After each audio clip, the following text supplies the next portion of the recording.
one of you felt restricted to spiritual practices that often seem outdated and of little relevance in today's world? Are you discouraged to express your own creative talents and develop spiritual practices that are uniquely you? The Liturgical Rebels podcast is for people like you who want to reimagine and reconstruct their faith and spiritual practices. It's for those who want to reshape belief and journey closer to God's wholeness with peace, justice, and flourishing, not just for themselves, but for the earth and all its inhabitants.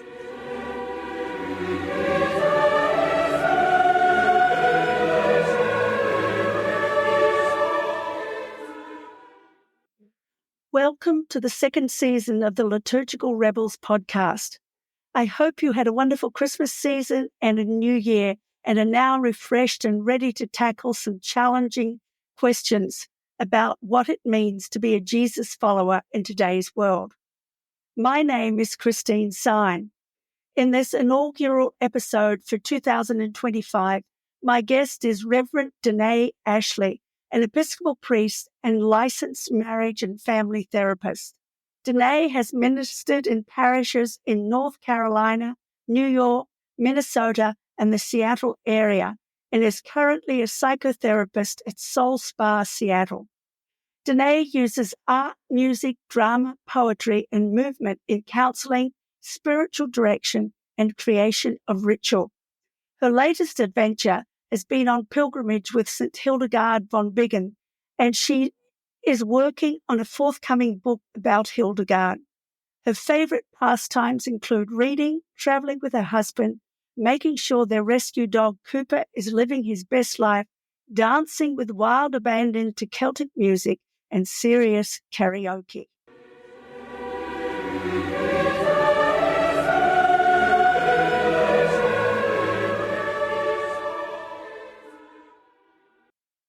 Danae, it is such a delight to be able to interview you for this inaugural episode of 2025. I am really looking forward to what you have to say today because you are one of my, I suppose I feel like we are companion spirits in a way, definitely on the same wavelength. And so I'm really looking forward to hearing some of how you view worship and liturgy and these kinds of things. You're an Episcopal priest and also a psychotherapist with a rich and varied history. So could you tell us a little bit about yourself? Absolutely, Christine. And it is a delight for me to be here. And I just love you. And we are definitely kindred spirits in so many ways. So Yes. This is really, really fun to start out 2025 with a good friend and companion along the way. So thank you for having me. Yes, I'm an Episcopal priest and I am a licensed marriage and family therapist. I'm an Adlerian psychotherapist. And I use the arts as in music, art, drama, dance. I use ritual. I use all of those things to help people further their own healing in my therapy practice, in my spiritual direction practice, and also just out in the world being a Christian person following the way of Jesus. How did you get to become an Episcopal priest? Oh my goodness. Well, you talk to any ordained minister and they will have a long and varied story. We're all different, but God's call is certainly the thread that is very clear for all of us. I was raised Presbyterian and my grandparents actually had the largest influence on my faith. I was very close with my maternal grandparents and my grandmother was from Scotland, and so she was raised in the Church of Scotland, which is the Protestant church over there, or one of the Protestant churches over there. So it's Presbyterian, and I grew up Presbyterian, went to a Presbyterian college, and in college, all I wanted to do was study religion because I just wanted to know God more. And I would go, when I was growing up, I would go to church with friends. I would, go to church with my family to see my grandma sing in the choir. And it was always a place of the divine, but also just a place of comfort and home for me. I felt that from the time I was a child. And so going to college, I went to youth group with friends, was always just very curious about God, wanting to know more, did a lot of different ministries as an adolescent. And in college, when I discovered that at this Presbyterian affiliated college that I was going to, that was in my hometown, I went to Whitworth University. Yes. Shout out. They really formed me as a person, as a Christian in a lot of different ways. But at the end of that time, people were like, oh, well, what are you going to do with your degree? Are you going to seminary? Because a lot of my friends were going to seminary. And I was, oh, hell no. Why would I go to seminary? I mean, my pastor doesn't get paid very much, they're kids, we're kind of sort of like weird kids in our youth group. I mean, they're nice, but there's just like, why would I do that? I just wanted to know more about God. So I ended up going into law, but not becoming an attorney. I worked with bankruptcy court. I worked for law firms. I worked for the Superior Court Deputy Clerk's office in a couple of different counties. I was a program assistant for a state. I did a lot of different things in law for most of my 20s. And also at that time, I had married a Roman Catholic. And so we were looking for the middle way. Because he was like, oh, I don't need to really, I don't feel strongly about staying in the Catholic Church, but I do want to go to church. And I was Presbyterian, and that was just a little too much Protestantism. So I said, gosh, when I was at Whitworth, I had this class and I learned about there's another denomination that they actually call themselves via media, the middle way. Let me look that up. It was like Queen Elizabeth I or something.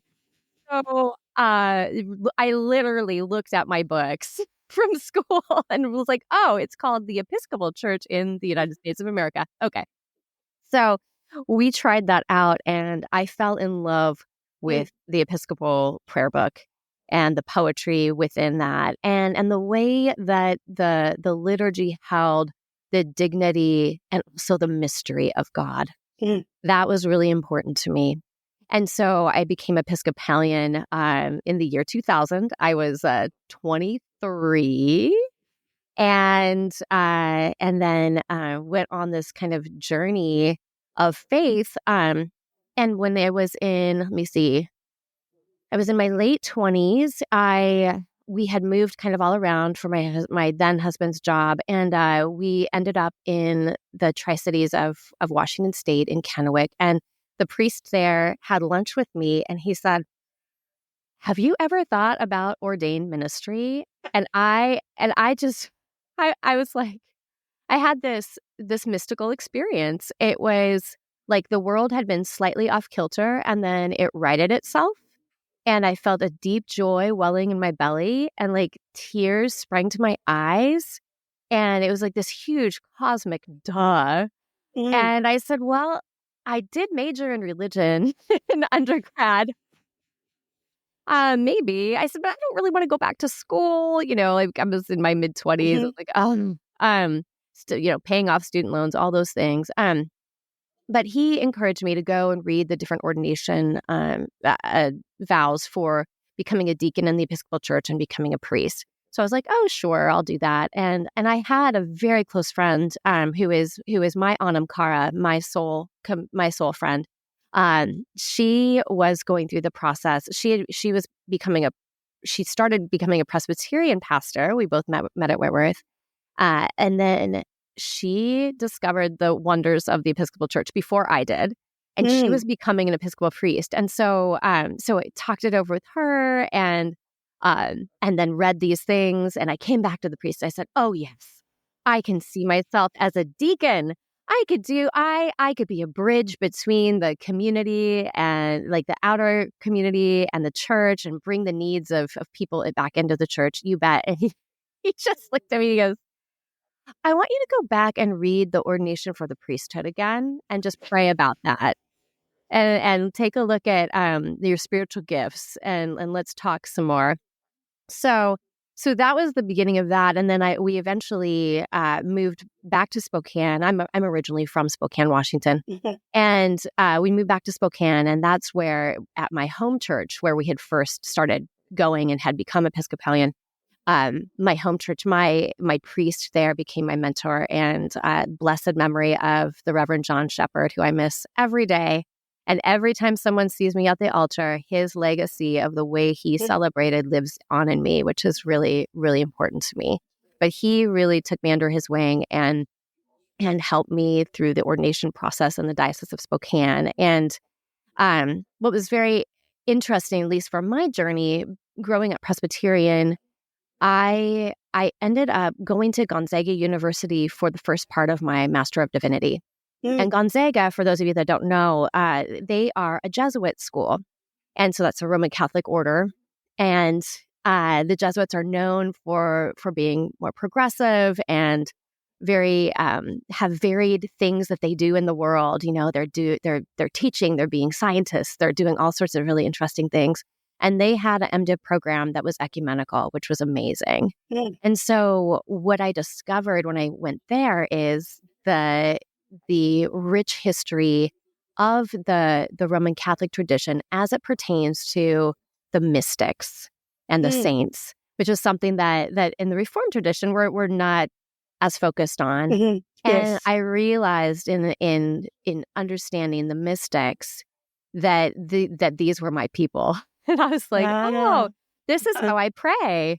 Yes. So that was really vital for my understanding of who I was as a Christian person and how I relate to God. So so I got that, and then my Episcopal bishop said, "Well, I want you to finish at an Episcopal seminary."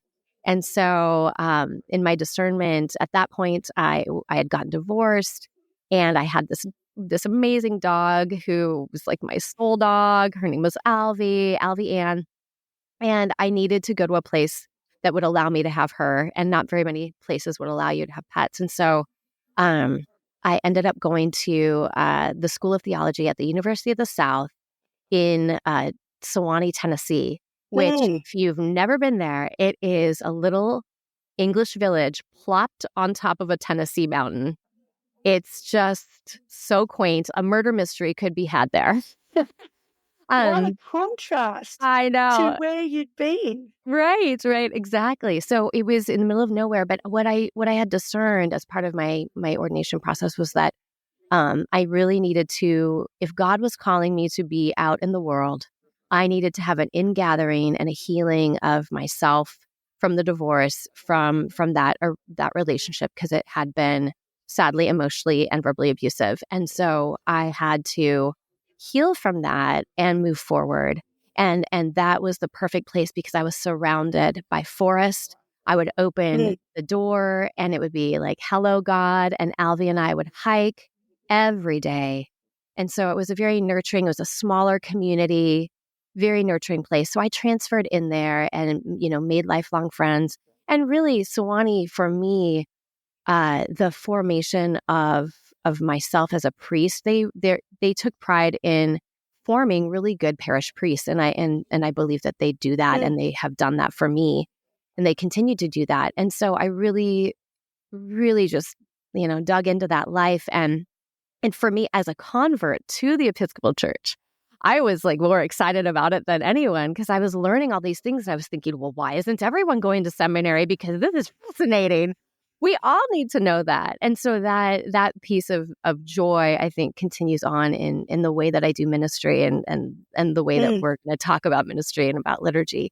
So that co-creation with God is very exciting for me to be creative in that sense. And interesting. Well, one of the things that I remember you doing when we were both attending St. Andrew's Episcopal Church in Seattle was that over 2 weeks, you walked us through the whole liturgy of the service, telling us about the history, telling us about what things meant and how they fitted together. And to be honest, I'd never really understood the liturgy before that. And the richness of it that you brought to it in that walking through was really incredible. So tell us a little bit about the actual liturgy. What is it that most resonates with you? Oh, gosh. Okay, so much. Remember, we did a full class on this. Yes. So I will try. I'll try to help our Very quick. listeners. Yeah. Yes. Yeah.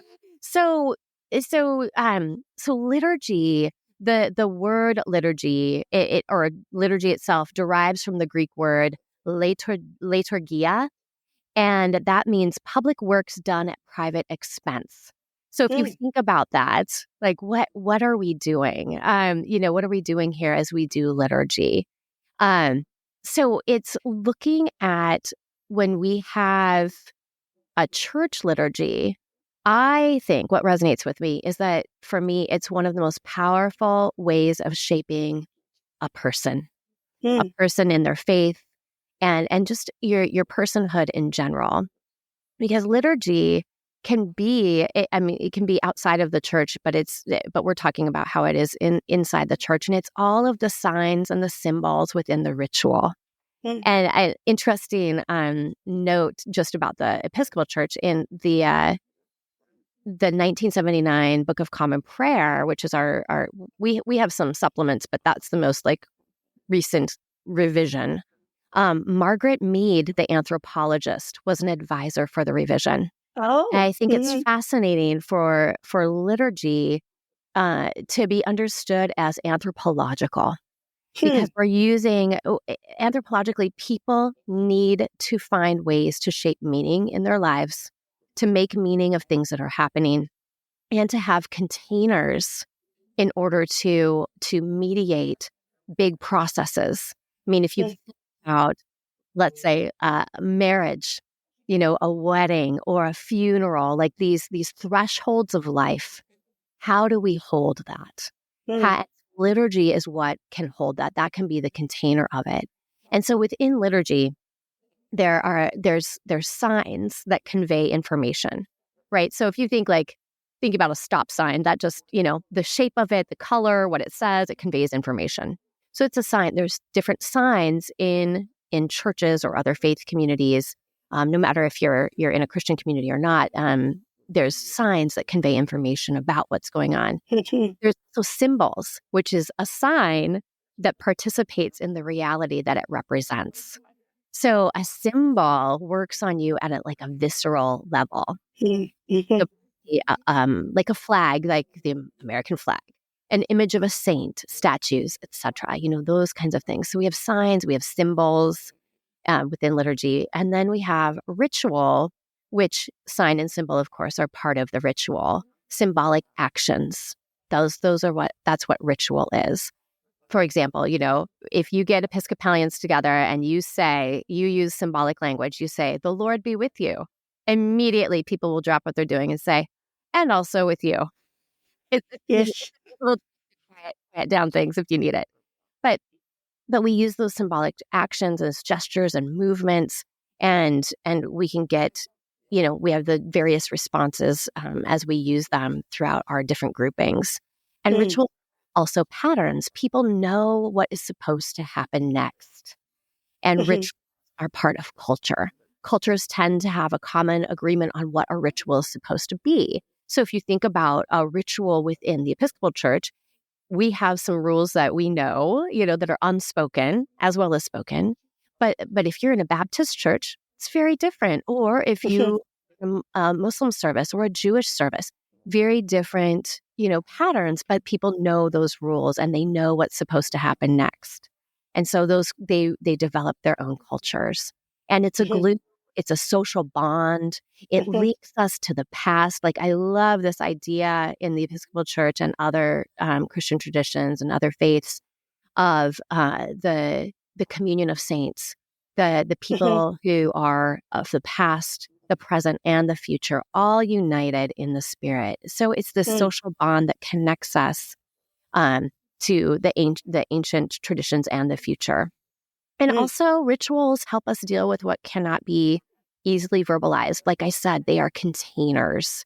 And we'll talk more about this around what I do in my therapy practice. But it's really, really important, that piece of it. I do want to say the difference, just a little bit of a difference. People get these words confused a lot. So ritual, as I've explained, it's usually a religious or some sort of solemn ceremony that has a series of actions, those little those signs and symbols according to a prescribed orders. And then we have rites. So rites are also structured and ceremonial. They're, again, religious or other solemn ceremony or act. It's a social custom, a practice, or a conventional act. So as a rite is established, it is where the rituals are performed within the rite. So again, the Lord be with you and also with you. That's within the rite. We have rite 1 and rite 2 in the Episcopal Church of the Eucharist, of how we do communion.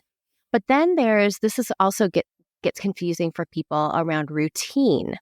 So routine, people are like, oh, it's all, the rite and the rituals are just, rote and they're routine. Well, somewhat, but routine is a different kind of thing. It's performed as part of a regular procedure rather than a special reason. And so when we are in a faith community and we are doing ritual and we are doing rites, that's for a special reason. We are drawing ourselves closer to God, and we are drawing ourselves closer to each other. When you think about an exercise routine, that may or may not draw you closer to God. You may be cursing, if something's hard, but that's a different kind of intent. So intent is really important, and I think that's a big difference between like routine and rite. And then finally, superstition. A lot of people think religious things are superstitious. But superstition it's more about excess. It's excessively credulous belief in and reverence for supernatural things. It's an unjustified belief of the supernatural causing actions or events and, things like that. So that's kind of different. It's like magical thinking. And not that God can't perform miracles and all of that, but do you see people get some of these confused when they are talking about religious services or religious rites. Interesting. But in spite of the fact that you're in a very liturgical church, they don't get much more liturgical than the Episcopal Church. I do think of you as a liturgical rebel. Partly because you use art and drama, music, poetry, and movement in religious expression, as well as in your counseling and creating rituals. So can you tell us a little bit about that too? Absolutely. The reason that ritual, that liturgy works in these spaces is because, remember, the anthropological reason. People are hardwired to create meaning out of life. And so, for example, in my therapy practice, I'm one of the therapists that is linked to a big fertility clinic here in Seattle. And so when people come to me, there is so much around fertility struggle that ritual and liturgy allows for those big feelings and the ambiguous loss to be held. They are in a liminal time. So I'll just talk about the stages of liturgy or of rites of passage that are applied across cultures, but in this example. So once someone enters the fertility struggle world, where no matter why you're there, you are separated from those that are not. So there's some sort of ordeal that is happening. You're not able to have a pregnancy in, I guess the most natural way. And so you're separated from that part of your culture. So you enter into this liminal threshold world where you're all ready but not yet, right? So you want to build your family, but you haven't been able to do that yet. And so it's that odd quality of being neither one nor the other. If you think about what happens in a chrysalis, it's all gooey and before it consolidates into a butterfly or a moth. So you are not what you were before the ritual or the liturgy, but you are not yet what you're going to become. And so for people who are struggling for fertility, it is just this liminal time. It feels like a fog. It's ambiguous loss where you never know when it's going to end. And that's really hard for people.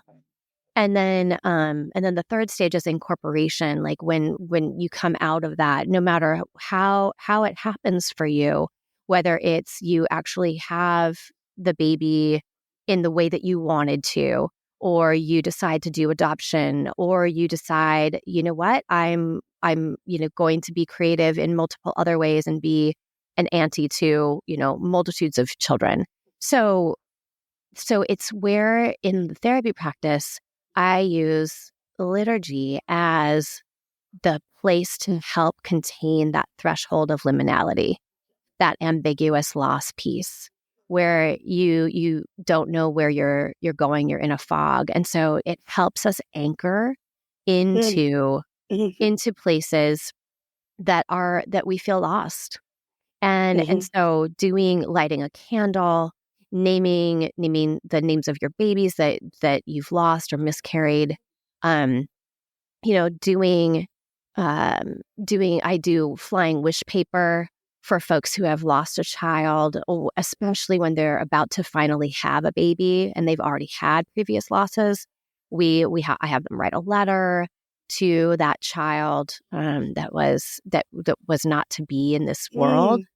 And on the flying wish paper, then they can light it on fire, and it actually goes up into the heavens. It's amazing. Beautiful. It just shoots up, and then it just kind of it dissolves with the fire. But so it's stuff like that helps people mediate those big feelings of life, Yes. and that's just one way that I use that in my practice. And it's also very personal. Like it has to be from a personalized place. I do a lot of personal rituals, and I have since I became a priest. I used to do, and I can still do them. I would do threshold birthday blessings. If somebody asked me, "Hey, my child's turning 12 or 13, can you come and do a special birthday blessing with their friends?" And I would create a whole liturgy around that in order for them to have that threshold, because we've lost a lot of that in our common life together, at least in the Western, culture of the United States. And so these folks, we're not Jewish, so we don't have a bar mitzvah or a bat mitzvah. We don't have these ways of coming into adulthood. So in my first if we do, they tend to be kind of associated with drunken parties and, kind of the very opposite of what they should be about. Yes, such a great point. Yeah, and that's where in my first congregation, I had people who wanted their children to really feel the beauty of community and of that initiation of oh, okay, now you're 12 or 13 and you're feeling held into as you go into adolescence. So yes, exactly. We don't have anything formal for that, except for, at 16, you get your driver's license, or at 21, you can drink or whatever. There's just 18, you can vote, which is good. But there's no ritual around that. So it's really important for us. And the more we lose touch with those kinds of things, the harder it is for us to be embedded socially with one another. Yes. Oh, I agree wholeheartedly. I've thoroughly enjoyed, because I didn't grow up in the Episcopal Church, but I have thoroughly enjoyed embracing some of the rituals, not just in the Episcopal Church, but from other traditions as well. Absolutely. And when we were in Europe a few years ago, one of the traditions that I grabbed hold of was the tradition of chalking the door at Epiphany. Yes, such a great one. Coming up. Yeah. Yeah, we do it. We do it all the time now, every year. And then usually go do a house blessing as well, just as a part of it. And I found that it's very enriching, not just for me, but for the other people in the house as well. And I know others that are doing it. I think the practice of chalking the door is becoming more common because people are really recognizing the need for some kind of blessing in their house and of the beginning of the year. I think in many ways it's important too. Yeah, again, another threshold, right? Yes. Yeah, Yeah, absolutely. it really is. Now, recently you made a pilgrimage with Hildegard von Bingen. Yes. And that really intrigues me, makes me a bit jealous as well. But I'd really like to hear some more details about that. Oh, yeah, thank you. I love talking about this. Yes. So Hildegard actually drew me into a pilgrimage. I was not seeking what actually was found, which I think is the pilgrim's heart, right? That you come to a pilgrimage open-hearted. And pilgrimage is a way of doing those anchors in the liminal time. So what came from the reason I ended up doing this pilgrimage, and people do pilgrimages to a lot of different places for a lot of different reasons, was that I had been intrigued by Hildegard for many years, but she wasn't like my patroness saint. I am very like I said, my family's from Scotland. Like I'm much more into the more traditional Scottish, Irish, English saints of the British Isles. And so Hildegard, what intrigued me about her was that, I did something called Unfurling Embodiment with the Reverend Dr. Meredith Krigler. And she's a colleague of mine. And we had this cohort of clergy women. And what we were talking about was how does it feel for us as clergy women in clergy women bodies to be in a church that has lots of opinions about our bodies and what we should be doing with them and all of that type of thing. And so we used Hildegard as our patroness saint for those cohorts. And I was so intrigued. Honestly, she's badass. She's badass, Christine. You can bleep me out if you need to. But she's a polymath. She was just this incredible person. And I was really intrigued by the fact that she is considered the first gynecologist in Germany. And also the first, woman of natural sciences in Germany. And so for her, it's all about healing and listening to God. And that's what her visions were. She finally had to write them down because when she was getting sick, like she needed to listen to what God wanted her to do.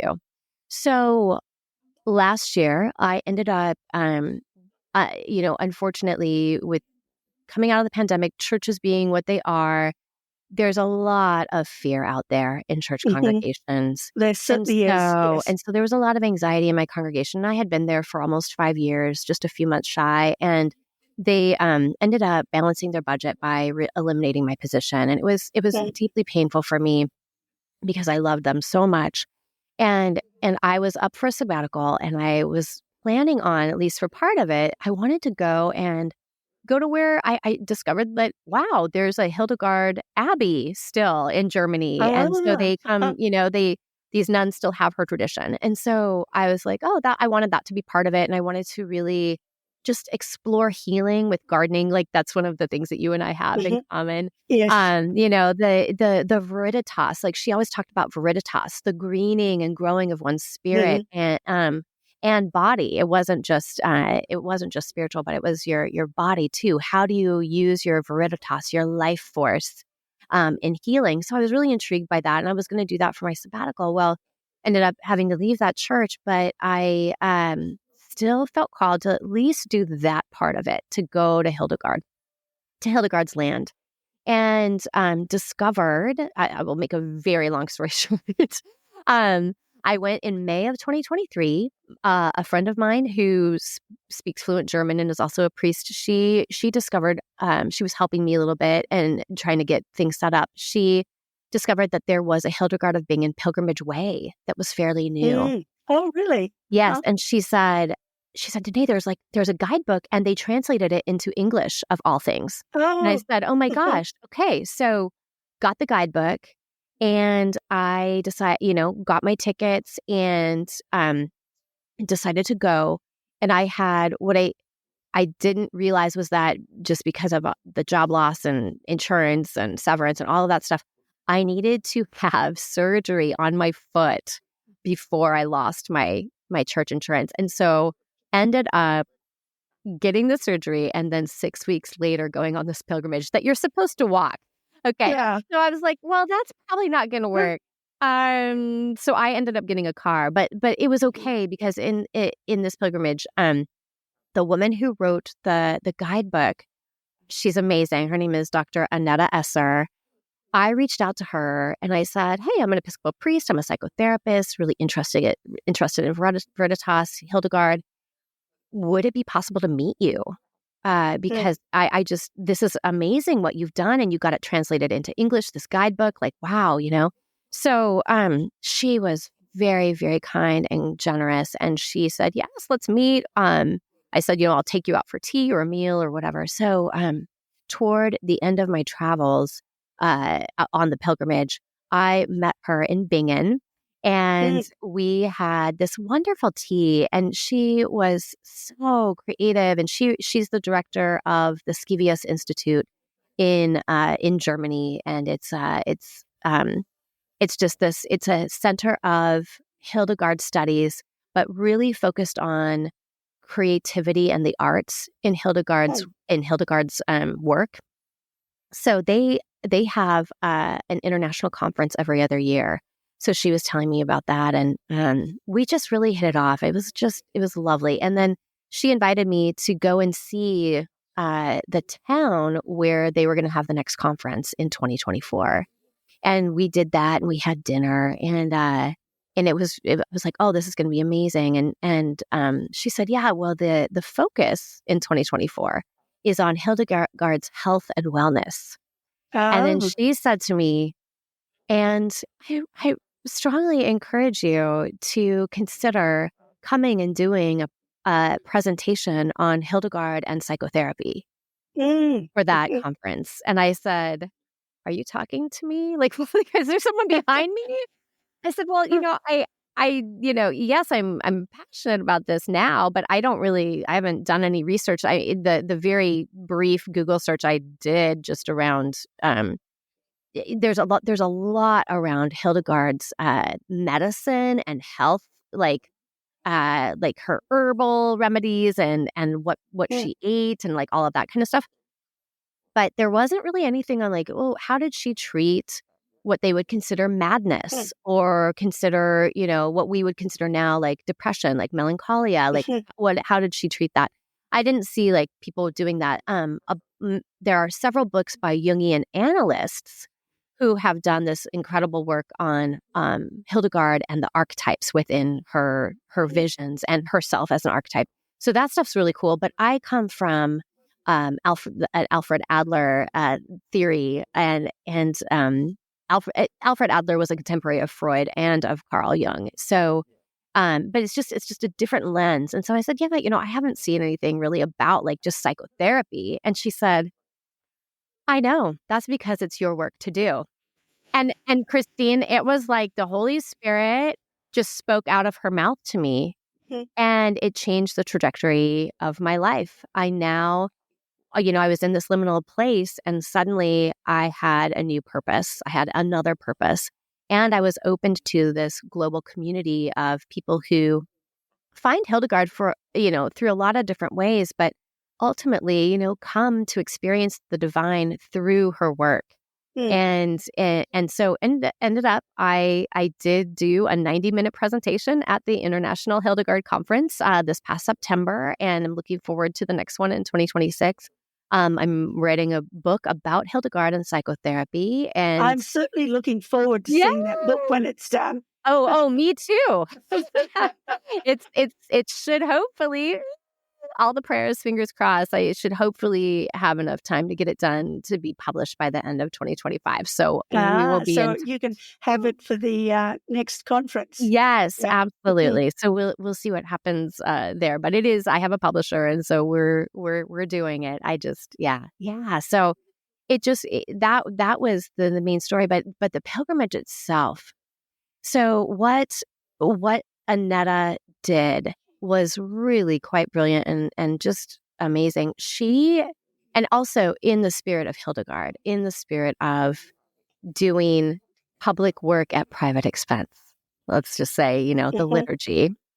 And she took the different visions of Hildegard, like the pictures that were painted for them and at the time, and she linked those visions on these tableaus at each spot. And there are, I can't remember, I'd have to look at the book exactly, but I feel like there's at least 70 tableaus across the pilgrimage way.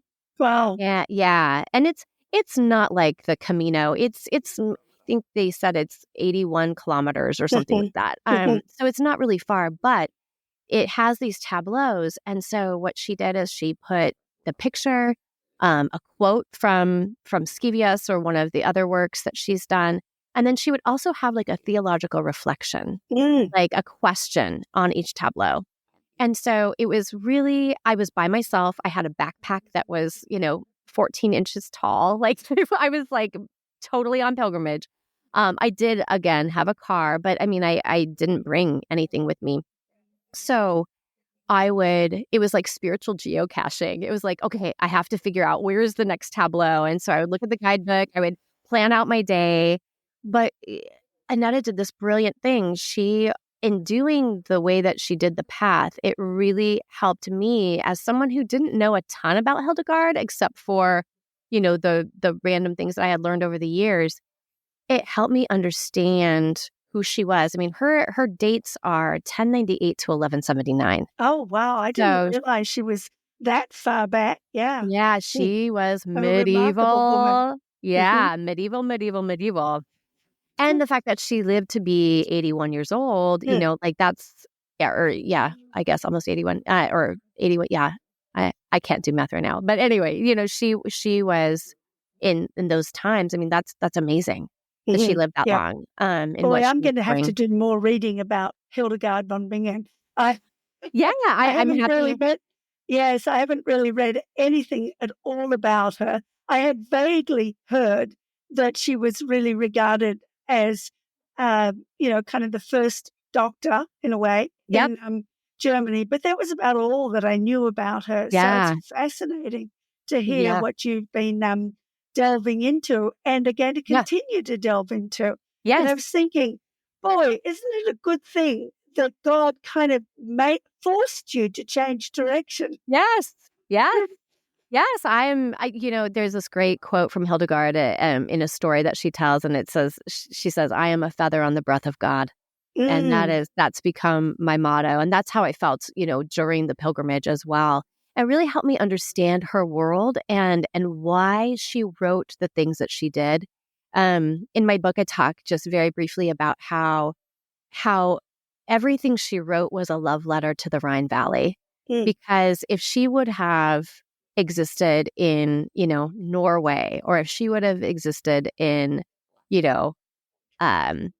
Nigeria, like the way that she wrote things would have been different. The beauty that she saw would have been a different kind of beauty. And so the things that she writes, it just shows the fecundity of the earth and of God's creation. And so it really helped me to understand her and where she came from and her deep faith in God. Like people come to Hildegard in a lot of different ways. Like I said, they come because they like her music. They come because of her environmentalist stuff that's in her visions, because she talks a lot about creation and a lot about the interwovenness of creation with one another. They come because she was a fierce advocate for using gemstones in healing, So really? Oh, yes. And so they come for a lot of different reasons, but you cannot separate the fact that she was a Benedictine nun and she was a medieval woman. And this aspect of her life, she had a deep belief in God, and her mystical experiences just, I think deepened that for her. But you can't escape that. Oh, it's wonderful. Yeah. I wish we had more time. I know. We're running always. out of time here. Yeah. Yes. I know. Well, another podcast just about Hildegard would be fine. Obviously, when your book is finished, we will have to have more discussion about Absolutely. Hildegard von Bingen and the other things that you're involved in as well. But Yeah. this has been fascinating. Oh, I'm And I glad. thank you very much for being a part of this. And look forward to, as I said, continuing our discussions. And Absolutely. what is the best way for people to connect to you? Oh, yeah, thank you. So I do have a website. It's very very simple. It's my business. It's www.soulspaseattle.com. And that's Okay. soul as in your spiritual soul, SOUL, and then spa like a spa for your Okay. soul, SPA, and then Seattle. You can go to my website. You can also follow Soul Spa Seattle on Instagram and on Facebook. That's about all I have energy for. Uh-huh. I can barely do those. But I welcome anyone to contact me through those spaces. And my there's an email contact form on my website as well. But it's Wonderful. yeah. Thank you so much. Wonderful. Yeah. Well, as I said, thank you so much for this. It's been wonderful talking to you. Oh, and to you, Christine. And I'm just excited for 2025 and how people will use liturgy in their lives. Yes. Yes. Fascinating. In today's episode of the Liturgical Rebels, I have been in conversation with Reverend Danae Ashley, an Episcopal priest and licensed marriage and family therapist. We talked about the significance of liturgy in the church and explored some of its history. We also discussed the healing power of ritual and the importance of rituals of transition. We then explored Danae's pilgrimage with Hildegard von Bingen and how she has incorporated her learning about Hildegard into her psychotherapy practice.